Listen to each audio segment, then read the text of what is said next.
अच्छा जी, बिस्मिल्लाहिर्रहमानिर्रहीम, अस्सलाम वालेकुम। आज का जो लेक्चर है वो पिछले लेक्चर से, जैसे हम लिटरेचर रिव्यू की बात कर रहे थे, तो लिटरेचर रिव्यू में एक चीज बहुत इंपॉर्टेंट होती है कि जब हम नोट्स ले रहे होते हैं तो नोट्स लेने के साथ हमें रेफरेंसेस भी लेने पड़ रहे होते हैं। अगर आपको याद हो, मैंने कुछ दिनों पहले आपके साथ एक पिक्चर शेयर की थी जिसमें मैंने एक आपको नोट्स का तरीका बताया था। मैं वो पिक्चर भी आप लोगों के साथ शेयर करती हूँ पहले, फिर उसके बाद फिर हम जो है वो डिस्कशन को आगे करते हैं। लेकिन एक बात जो बहुत इंपॉर्टेंट जो मैंने बतानी है वो ये है कि जब हम रेफरेंसेस के साथ मसला ये है कि अगर आप जिस टाइम पे वो रेफरेंस ढूंढ रहे हैं, अगर उस टाइम पे आपने सेव नहीं किया है तो उसको बाद में ढूंढना और ढूंढने के बाद फिर उसका जो उसके साथ इनकॉर्पोरेट करना बड़ा मसला हो जाता है। ठीक है जी। कोशिश ये की जाती है यूजुअली कि हम साथ के साथ जो है वो नोट्स ले लें। जब नोट्स आ जाए तो उसके बाद उसका रेफरेंस भी साथ के साथ ही नोट कर लिया जाए।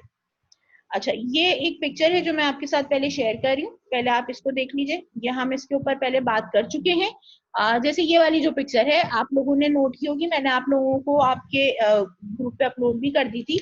ये एक जो तरीका है कि आपने रेफरेंस नोट किया, अब उसमें जितने पॉइंट्स थे वो सारे पॉइंट्स आपने इसके अंदर मेंशन कर दिए और साथ में ये इसका जो है वो रेफरेंस ले लिया। ये वो रेफरेंस है बेसिकली जो मैंने सिर्फ ये याद रखिएगा, मैंने सिर्फ इस हिसाब से रखा था, नाम ये लिखा था कि यही नाम मेरे पास एंड नोट के ऊपर भी सेव था। तो मैंने सिर्फ ये किया कि जब मैंने ये रेफरेंस डाला एंड नोट पे जाके मैंने ये सिर्फ रेफरेंस को सर्च किया है और डायरेक्ट उसको जो है उठा के पेस्ट किया। फायदा क्या हुआ कि सालों साल लगा रहे होते हैं हम रेफरेंसेस को डाउनलोड करने और अपने पास सेव करने में। जब एट द एंड हम जब लिखने बैठते हैं तो अगर हमारे पास वो रेफरेंस एट हैंड ना हो तो आधे से ज्यादा टाइम जो है, जो हमारे पास जो ख्यालात आ रहे होते हैं, जो हम लिखना चाह रहे होते हैं, तो सारे ख्यालात बर्बाद हो जाते हैं सिर्फ इस वजह से कि जी फलानी जो लाइन लिखी है इसका रेफरेंस पहले ढूंढ लो। क्योंकि अगर रेफरेंस नहीं मिला तो बाद में उसको कहाँ ढूंढते फिरेंगे। तो वो जो चीज है उससे बचाने के लिए आपके पास एक अदद बहुत ही अच्छा सा सॉफ्टवेयर है। मैं इस सॉफ्टवेयर की वो नहीं कर रही हूँ, वो मार्केटिंग वगैरह नहीं कर रही हूँ, लेकिन बेसिकली चूंकि मैंने इसको यूज किया तो मैं इसको यूज करने का तरीका आप लोगों के साथ शेयर करना चाह रही हूँ। बहुत दफा लोग होते हैं कि जी वो सॉफ्टवेयर का नाम नहीं लेना चाहिए, ठीक है मैं नाम नहीं ले रही, लेकिन ये एक रेफरेंसिंग सॉफ्टवेयर है तो उसके हवाले से हम बात कर रहे हैं। तो जब आप के पास अगर ये सॉफ्टवेयर डाउनलोड हो जाता है या आप इसको अपने पास रन कर लेते हैं तो उसके बाद जब आप इसको पहली मर्तबा क्लिक करते हैं तो पहली मर्तबा क्लिक करने के नतीजे में आपके पास ये विंडो खुलती है। इस विंडो को आपने क्या करना है, सिर्फ नेक्स्ट करना है, बल्कि इसको कैंसिल करना है, सॉरी, ये कैंसिल कर दिया आपने। आपने यहाँ पे ये सब बंद कर दिया, ये एक ब्लैंक विंडो आपके सामने खुल गई है। इस ब्लैंक विंडो के साथ अब आप देखें ऊपर कुछ ऑप्शंस दिए हुए, file, edit, references, group, tools, window and help वगैरह। अब उन सबको छोड़ दीजिए, आपके पास जो सबसे इंपॉर्टेंट चीज है वो है फाइल। फाइल को क्लिक करेंगे तो इसमें जो आपके पास काफी सारे जो वो ऑप्शंस आ रहे होते हैं, save, save as, save a copy, revert, export, import वगैरह। अभी हम जो सिर्फ जो बात कर रहे हैं वो सिर्फ ये बात कर रहे हैं कि हमें एक अदद न्यू फाइल बनानी। पहली मर्तबा बनाएंगे, जाहिर सी बात है न्यू फाइल होगी, तो उस न्यू फाइल को आपने क्लिक कर देना है। ठीक है जी। सबसे पहले वो आपसे ये मांगेगा कि आपने इसको सेव कहाँ करना है। से फॉर एग्जाम्पल मैं इस एंड नोट लाइब्रेरी का नाम रखती हूँ एम फिल स्टूडेंट्स। ठीक है, कुछ भी रख सकती हूँ, मेरी मर्जी, मेरी फाइल है। ठीक है जी, तो ये मैंने नाम रखा। नाम लिखने के बाद मैं, चूंकि मेरी एमफिल के जो स्टूडेंट्स के जो फोल्डर है वो कहीं और पड़ा है, उसूली तौर पे अगर आपने बगैर देखे सेव कर दिया ना तो बाय डिफॉल्ट ये जो फाइल जाके सेव होगी वो माय डॉक्यूमेंट्स में सेव होगी। ये भी याद रखिएगा कि कभी अगर गलती से आपने क्लिक कर दिया और वो फाइल आपसे मिस हो गई और आपको नहीं मिल रही है तो जहां पे जाके आप ढूंढेंगे वो जगह है आपका माय डॉक्यूमेंट। अच्छा, ये याद रखिएगा कि कंप्यूटर में ये सी ड्राइव के अंदर ये सेव होती है जाके। तो सी ड्राइव का मसला सिर्फ इतना है कि आपको मालूम है कि सारे चूंकि सॉफ्टवेयर वहां पे मौजूद होते हैं और जिस टाइम पे आपकी विंडोज अपग्रेड होना होता है या जो कुछ भी होता है, सी ड्राइव में जो भी डाटा मौजूद होता है वो डिलीट हो जाता है जब विंडो अपग्रेड की जाती है। तो कोशिश ये करनी चाहिए कि आप उसको किसी भी और ड्राइव में जाके सेव करें ताकि आपको बाद में प्रॉब्लम ना हो। दूसरी एक और रीजन भी ये है कि जो माई या सी ड्राइव में आपके पास जो बहुत ज्यादा डाटा सेव हो जाता है तो उसकी वजह से आपका जो सिस्टम होता है वो बहुत हैवी हो जाता है, और उस हैवी सिस्टम की वजह से आपको ऐसा लग रहा होता है कि जी आपके सिस्टम में वायरस आ गया, क्योंकि सिस्टम बहुत जो स्लो काम कर रहा होता है। हालांकि वायरस का इशू नहीं होता है, आपकी फाइलों का इतना अंबार और इतना वजन भर चुका होता है कि वो आपका जो सिस्टम है वो स्लो होना शुरू हो जाता है। तो आसान तरीका ये है कि आपने जो भी फाइल्स बनानी है वो सी के अलावा किसी भी ड्राइव में बनाए, आसानी हो जाती है उसकी वजह से। तो सिंपली अभी फिलहाल चूंकि आपका जो फोल्डर है वो मेरे पास डी ड्राइव में पड़ा है, लेकिन मैंने उसका शॉर्टकट जो है वो इसी जगह पे क्या कहना चाहिए, पर डेस्कटॉप के ऊपर शॉर्टकट बनाया हुआ है। तो आप ये देख सकते हैं, आप सामने शॉर्टकट नजर आ रहा है। मैं यहाँ पे जाके इसको इस जगह पे सेव कर रही हूँ एम फॉर स्टूडेंट्स की एंड नोट की फाइल के तौर पे।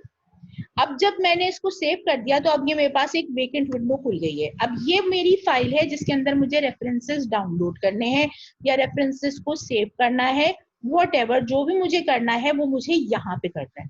यहाँ तक बात समझ आ गई तो हैंड रेस कीजिए प्लीज। ठीक है जी।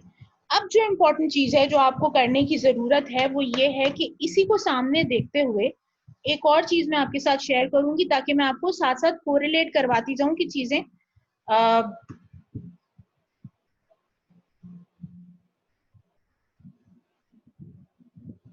अच्छा जी। अब मैं आपके साथ अब जो डॉक्यूमेंट शेयर कर रही हूँ वो है एक अदद ब्लैंक वर्ड डॉक्यूमेंट। ठीक है जी। से फॉर एग्जांपल ये मेरा थीसिस या मेरे आर्टिकल का डॉक्यूमेंट है। ठीक है जी। अब ये मैंने उठाया, अगर मेरे पास प्रॉपर तरीके से ये रेफरेंसिंग सॉफ्टवेयर डाउनलोड हो गया है तो इस सॉफ्टवेयर का एक क्या कहना चाहिए, आपके पास यहाँ पे ऑप्शन आ जाता है। जैसे आपके पास बाकी के ऑप्शंस आ रहे होते हैं, फाइल, होम, इंसर्ट, डिजाइन वगैरह, इसी तरह से आपके पास रेफरेंसिंग सॉफ्टवेयर का भी एक ऑप्शन आ जाता है। आप इसको क्लिक करके इसमें ऑप्शंस देख सकते हैं। Insert citation, go to the software, style कौन सा सिलेक्ट करना है, एक्सपोर्ट करना है, क्या करना है, प्रेफरेंसेस वगैरह, इस तरह के सारे ऑप्शंस जो हैं यहाँ पे मौजूद होते हैं। यहाँ ये अगर ऑप्शन आपके पास मौजूद नहीं है तो आपको ये ऑप्शन इंसर्ट करना पड़ता है by going to the options window. ठीक है जी। यहाँ पे आके इस विंडो पे आके आपके पास एक ऑप्शन है एड इन्स का। यहाँ एड इन में आके आप सॉफ्टवेयर को देखिए, सॉफ्टवेयर यहाँ पे अपलोड हुआ है। अगर नहीं होता है तो आपको यहाँ से जाके सर्च करके यहाँ पे जाके इसको एड अप करना पड़ता है। तो ये फिर जब तक इस विंडो में ये चीज नहीं आएगी वो आपके आपकी जो आपका जो सॉफ्टवेयर है, आपका जो वर्ड डॉक्यूमेंट है उसके अंदर ये चीज नजर नहीं आ पाएगी। ये काम हो गया साइट वैल्यू राइट के हवाले से। तो जब ये हो जाता है तो उसके बाद फिर आप इसमें काम आराम से कर सकते हैं, यानी जो भी रेफरेंस आपने डॉक्यूमेंट में बना के डालना है वो आप यहाँ पे डाल सकते हैं। यहाँ तक बात क्लियर है? हैंड रेस करें प्लीज। ओके। अच्छा, इसके बाद फिर एक और चीज जो मैं आपको दिखाना चाह रही हूँ वो ये है कि एक मिनट, स्क्रीन शेयर कर रही हूँ मैं आपके साथ एक और। अच्छा, ये तीसरी स्क्रीन है जो अभी मैंने आपके सामने शेयर की है, और ये बेसिकली अभी मैंने कुछ भी नहीं किया है, सिर्फ और सिर्फ क्रोम को खोला है। ठीक है जी। अब यहाँ पे जो सबसे कॉमन जगह है जहां से हमें रेफरेंस सबसे अच्छे मिल सकते हैं, सबसे ज्यादा मिल सकते हैं, वो है स्कॉलर। ठीक है जी। आप स्कॉलर पे जाइए। ये जगह आ गई, आपके पास स्कॉलर का पेज खुल गया है। स्कॉलर के पेज पे जाने के बाद यहाँ पे आपने देखा ये 3 लाइंस बनी हुई है। आपके पास आपकी जो स्कॉलर की जो विंडो है इस पे ये चेंजेस तो आप साथ के साथ ही कर सकते हैं, ताकि आपको ये मतलब एक दफा से ये सेटिंग हो जाएगी आपके रेफरेंसिंग सॉफ्टवेयर के हवाले से, एक दफा सेटिंग हो जाएगी तो ये फिर चलती है जब तक कि आप किसी भी किस्म का कोई अपने कंप्यूटर के साथ छेड़छाड़ ना करें, आपको स्कॉलर पे ये सेटिंग मिलेगी। ठीक है जी। अब यहाँ पे देखिए, आप ये जो 3 लाइंस बनी हुई है इसको आप क्लिक करें। क्लिक करने के बाद आप ये देखिए यहाँ पे सेटिंग का ऑप्शन आ रहा है, सेटिंग पे जाएंगे आप। ठीक है जी। यहाँ पे आपके पास बिब्लियोग्राफी आ रही है। ठीक है। अब आपको याद है बिब्लियोग्राफी और रेफरेंसेस के दरमियान हमने डिफरेंस डिस्कस किया था। मैं गलत तो नहीं कह रही, किसी और को तो नहीं बताया, मैंने आपको ही बताया ना। What is the difference between references and bibliography? बताया? Yes. Yes, okay. So bibliography, ठीक है, थैंक यू। तो ये बिब्लियोग्राफी के हवाले से जब हम यहाँ पे बात करते हैं तो अब ऑब्वियसली बात है, हमें बिब्लियोग्राफी मैनेजर जो है हमारा, हमें ये सेट करना है कि हमारे पास कौन सा रेफरेंसिंग सॉफ्टवेयर है। और अब उसको बिब्लियोग्राफिक मैनेजर भी कह सकते हैं, रेफरेंसिंग सॉफ्टवेयर भी कह सकते हैं। अब जो भी सॉफ्टवेयर है उसको हम यहाँ पे सेट कर लेंगे। मेरे पास चूंकि ये ऑलरेडी सेट हुआ हुआ है, तो आप देख सकते हैं कि मैंने जिस सॉफ्टवेयर को मैं आपको पढ़ाने लगी हूँ मैंने उसी को सेट किया हुआ है। लेकिन यहाँ पे देखें बहुत सारे ऑप्शन है, बिबटेक्स है, रैफमैन है, रेफ वर्क्स है, और ये एंड नोट है। ठीक है, तो चूंकि मेरे पास यही सॉफ्टवेयर मौजूद है तो ऑब्वियसली मैंने इसको क्लिक कर के रखा हुआ है। जब मैंने ये क्लिक किया हुआ है तो ये क्लिक करने के बाद मैं इसको सेव कर दूंगी, तो ये सेटिंग मेरे पास सेव हो गई। ठीक है, अब ये सेटिंग सेव होने के बाद मैं किसी टॉपिक के हवाले से सर्च करना चाह रही हूँ। से फॉर एग्जाम्पल मैं सर्च कर रही हूँ online teaching. Online teaching effectiveness के ऊपर हो सकता है किसी ने आर्टिकल लिखा हो। आजकल हम क्योंकि इस प्रोसेस से गुजर रहे हैं, बहुत ज्यादा सुनने में आ रहा है, लोगों को प्रॉब्लम्स हो रहे हैं, लोगों को ये हो रहा है, लोगों को वो हो रहा है, तो हमने सोचा कि जी हम सर्च करते हैं कि जी लिटरेचर इसके हवाले से क्या कहता है। अब जो लिटरेचर क्या कह रहा है उसके हवाले से हमने स्कॉलर पे ऑनलाइन सर्चिंग के का ऑप्शन डाला है। ठीक है, और इसको हम एंटर कर देते हैं। इस वक्त जो इम्पोर्टेंट चीज आपको जो ध्यान में रखनी है, जो दिखाने के लिए मैं आपको ये दिखा रही हूँ, वो ये है कि जितने भी रेफरेंसेस आए, क्योंकि ये वाला काम हम जो है अपना सर्च नैरो डाउन करने का हम पहले कर चुके हैं। इसका जो प्रॉब्लम है हमारे हाथ में एट हैंड, वो क्या है, क्या हुआ, सॉरी एक मिनट ठहरे, कुछ गड़बड़ हो गई है। हाँ, इतने पे ही रखना पड़ेगा क्योंकि जो ऑप्शन है वो आ नहीं रहा। ऑनलाइन टीचिंग इफेक्टिवनेस के हवाले से अ टेल ऑफ टू इंस्ट्रक्टर्स, यानी दो टीचर्स ने कोई कहानी की होगी, ऑनलाइन टीचिंग चेक करने की कोशिश की है, तो इस पे 2009 में ये एक आर्टिकल लिखा गया। सब चीजों को छोड़ दीजिए, सबसे पहले देखें ये आर्टिकल का नाम लिखा हुआ है, यहाँ पे ये ऑथर का नाम है, ये जर्नल है जहाँ पे ये पब्लिश हुआ है, किस सन में पब्लिश हुआ है, और कौन से वेबसाइट इसको डील कर रहा है, ये सब कुछ लिखा हुआ है सेकंड लाइन के अंदर। ये याद रखिएगा, आपको ये भी पता होना चाहिए कि क्या चीज चल रही है। कुछ जो एब्स्ट्रैक्ट है उसकी 2-3 लाइनें यहाँ पे मेंशन हुई हैं। इसके बाद जो इम्पोर्टेंट चीज है वो ये है, साइटेड बाय, यानी ये आर्टिकल कितने लोगों ने साइट किया है, 122 लोगों ने इसको साइट कर दिया है। इससे रिलेटेड आर्टिकल्स अगर आप देखना चाह रहे हैं, इसको क्लिक करेंगे तो ये आ जाएंगे। ये आर्टिकल कितने वर्जन्स में नेट पर अपलोड किया गया है, 11 वर्जन्स में अपलोड किया गया है। अगर आप सारे 11 के 11 वर्जन्स देखना चाह रहे हैं, आप इसको सब रेफरेंस को देख लेंगे। इंपॉर्टेंट चीज जो है वो ये है, जो हम यहाँ पे देख रहे हैं, इंपोर्ट इनटू एंड नोट। ठीक है, आपने इसको क्लिक करना है, ये विंडो आपको दिख रही है, ये देखें, ये रेफरेंस जो है यहाँ पर ये डाउनलोड हो गया है। इंपॉर्टेंट चीज जो है, जो माइंड में रखने की जरूरत है और अपने पास कहीं लिखने की भी जरूरत है, एग्जाम में से हवाले से सवाल हो सकता है कि whenever you are searching your references, make sure your referencing software is open। कभी भी ये कोशिश मत करिएगा कि अपना जो रेफरेंसिंग सॉफ्टवेयर है वो बंद पड़ा हुआ है और आप रेफरेंस डाउनलोड पे डाउनलोड किए चले जा रहे हैं। रेफरेंसेस डाउनलोड कर लेंगे लेकिन वो आपके पास सेव नहीं हो सकते अनटिल एंड अनलेस आपका सॉफ्टवेयर खुला हुआ हो। आप मेरी विंडो पे देख सकते हैं, नीचे सॉफ्टवेयर नजर आ रहा है, सॉफ्टवेयर खुला हुआ है। ठीक है जी, अब मैंने ये रेफरेंस उठाया, ये रेफरेंस को मैं डबल क्लिक करूंगी। ठीक है जी, मेरी ये विंडो की जो कलर है वो ब्लिंक करना शुरू हो गया। इसका मतलब ये है कि यहाँ पे कोई चेंजेस आई हैं। क्या चेंजेस आई हैं अभी मैं आपके साथ स्क्रीन शेयर करती हूँ और फिर हम देखते हैं कि क्या चेंजेस आई हैं। ये देखिए भाई, आप लोगों ने देखा ये रेफरेंस, यहाँ पे देखिए जो ये इसकी जो विंडो है, रेफरेंसिंग सॉफ्टवेयर की जो विंडो है, अभी मैं इसके भी आपको ऑप्शंस बताती हूँ। ये जो रेफरेंसिंग सॉफ्टवेयर की विंडो है, इसमें एक ऑप्शन आ रहा है इंपोर्टेड रेफरेंसेस। ये वो वाले रेफरेंसेस हैं जो आप नेट से इंपोर्ट कर रहे हैं, ठीक है, डाउनलोड करके और उसमें इंपोर्ट कर रहे हैं। वो जो रेफरेंसेस हैं उनकी एक लिस्ट बनती चली जा रही।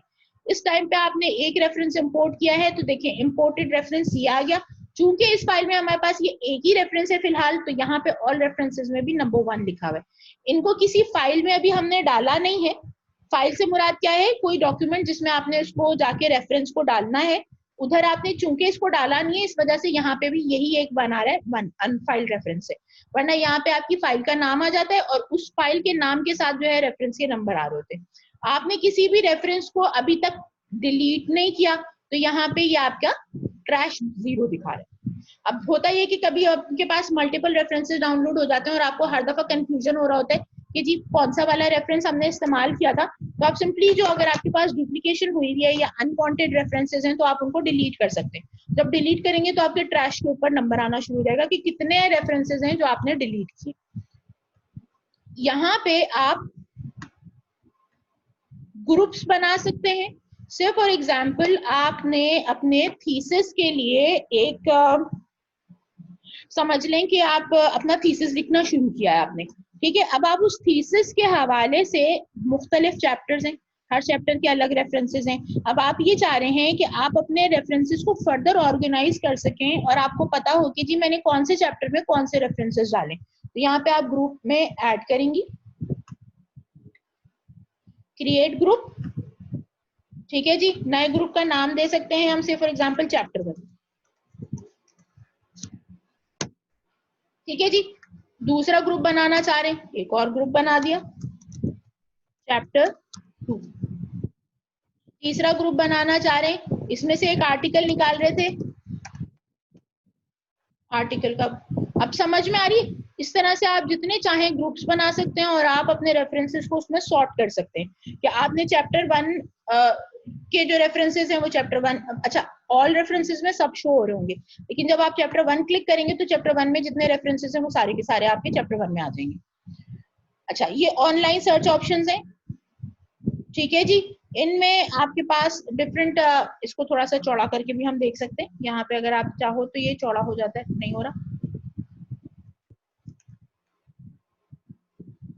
अच्छा खैर छोड़ देते हैं इसको, नहीं हो पा रहा ये। इसमें आपके पास काफी सारी लाइब्रेरीज हैं जिनके वेब ऑफ साइंस, इनके तमाम के आपके पास ऑनलाइन सर्च के ऑप्शंस मौजूद हैं। अब आप चाहें तो यहाँ से ऑनलाइन सर्च कर सकते हैं, वो मैं आपको बाद में बताऊंगी ऑनलाइन सर्च के ऑप्शंस। ये काफी सारी चीजें हैं, ये मोर क्लिक करेंगे तो ये पूरी लिस्ट खुल जाएगी, आप इनको क्लिक करके और यहाँ से भी आप अपने जो है वो रेफरेंसेस फाइंड आउट कर सकते हैं। ये ऑनलाइन रेफरेंसेस यहाँ से भी निकलते हैं और बहुत अच्छी तरह से आप फाइंड आउट कर सकते हैं। मैं आपको तरीका बताऊंगी कैसे किया जाता है। एंड नोट वेब है, आप इसको कॉन्फ़िगर करें और यहाँ से भी आप काम कर सकते हैं। कभी कभी अगर आपको फुल टेक्स्ट चाहिए तो आप यहाँ चाहें तो यहाँ से भी आप फुल टेक्स्ट आर्टिकल्स जो है वो फाइंड आउट कर सकते हैं, और वो फुल टेक्स्ट की एक लिस्ट आपके पास बननी शुरू हो जाएगी जो यहाँ पे आपको शो होती रहेगी कि जी ये फुल टेक्स्ट आपने इस्तेमाल की। अच्छा, अब इसके बाद अगर आप इसके ऊपर जो है टास्क बार देखते हैं या टूल बार देखते हैं तो इसके अंदर सबसे पहले आपके पास फाइल का ऑप्शन आ रहा है। फाइल में आपके पास न्यू है, न्यू क्लिक करके तो हमने अपनी फाइल बनाई थी। ओपन करने के बाद मेरे पास से फॉर एग्जांपल पहले से बहुत सारी लाइब्रेरीज बनेंगी, ये तमाम की तमाम लाइब्रेरीज हैं जो कि मुझे नजर आ रही हैं। इनमें से किसी एक लाइब्रेरी को मैं फर्दर अपनी हेल्प के लिए खोलना चाह रही हूँ तो मैं यहाँ से खोल सकती हूँ। से फॉर एग्जांपल मैं ये एक प्रोजेक्ट मैं बना रही थी, मैंने उसका प्रोजेक्ट है, अच्छा ये यहाँ से हट गई है। असल में ये सॉफ्टवेयर का मसला ये जरूर होता है कि अगर आपका सॉफ्टवेयर खराब हो गया है तो या काफी अरसे से आपने उस सॉफ्टवेयर को यूज नहीं किया है तो कभी कभी होता है कि फाइलें नहीं खुल भी रही होती। अभी मैंने रिसेंटली कौन सा इस्तेमाल किया था, हाँ ये चेक करके देख सकते हैं ये खुल रहा है कि नहीं खुल रहा। हाँ जी, ये खुल गया। अब आप ये देख सकते हैं कि ये जो मेरे पास, ये जो मेरी पीएचडी की जो बिब्लियोग्राफी थी, ये तमाम के तमाम रेफरेंसेस मैंने अपने थीसिस में नहीं डाले, लेकिन कुछ चीजें पढ़ने के लिए चाहिए थी जो मैंने दी थी। तो अब आप देख सकते हैं कि मेरी जो बिब्लियोग्राफी है वो 883 रेफरेंसेस की है, ठीक है जी। अब इसमें से जो भी रेफरेंस मैं चाहूँ मैं इसमें से ढूंढ सकती हूँ। इसको इसमें रेफरेंसेस ढूंढे कैसे जाते हैं वो मैं अभी आपको थोड़ी देर में तरीका बताती हूँ, ठीक है जी। तो इसको अब अगर आप एक वक्त में 2 विंडोज भी एंड नोट की आप इस्तेमाल कर सकते हैं। से फॉर एग्जांपल ये विंडो खुली हुई है, मैंने इसको मिनिमाइज कर दिया, ये देखें आप, ये यहाँ पर ये मौजूद रहेगी। अब मैं अगर चाहूँ तो इतनी ही साइज की स्क्रीन पे काम कर लूँ, लेकिन अगर मैं उसको बड़ा करना चाह रही हूँ तो मैं इसको बड़ा कर सकती हूँ। इसके बाद ये देखें, ये याद रखिएगा, ये अगर ऊपर नीली वाली मिनिमाइज की जो बटन है वो मैं प्रेस करती हूँ तो ये पूरी एंड नोट की लाइब्रेरी मिनिमाइज होगी, याद रखिएगा, ठीक है। लेकिन अगर मैं ये सिर्फ इस छोटे वाले जो नीचे जो सेकंड लाइन में जो टूल बार के साथ जो आपके पास जो मिनिमाइज का बटन आ रहा है, अगर मैं इसको मिनिमाइज करती हूँ तो मेरी एंड नोट की लाइब्रेरी मिनिमाइज होगी और जो सॉफ्टवेयर है वो खुला रहेगा। यहाँ तक बात क्लियर है? हैंड रेस कीजिए प्लीज।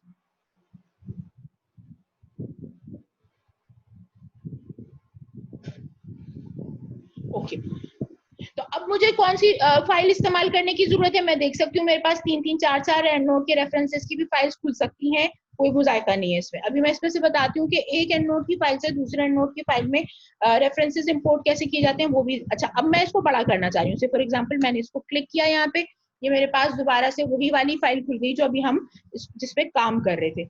रेफरेंस स्कॉलर से डाउनलोड करना आ गया, या अगर आप चाहते हो कि मैं इसको दोबारा एक और रेफरेंस डाउनलोड करके बताऊं तो आप मुझे बता दो। लेकिन अगर आपको बात समझ में आ गई है तो बता दें कि दोबारा रिपीट करना है या आगे चले। नहीं मैम, आ गई है।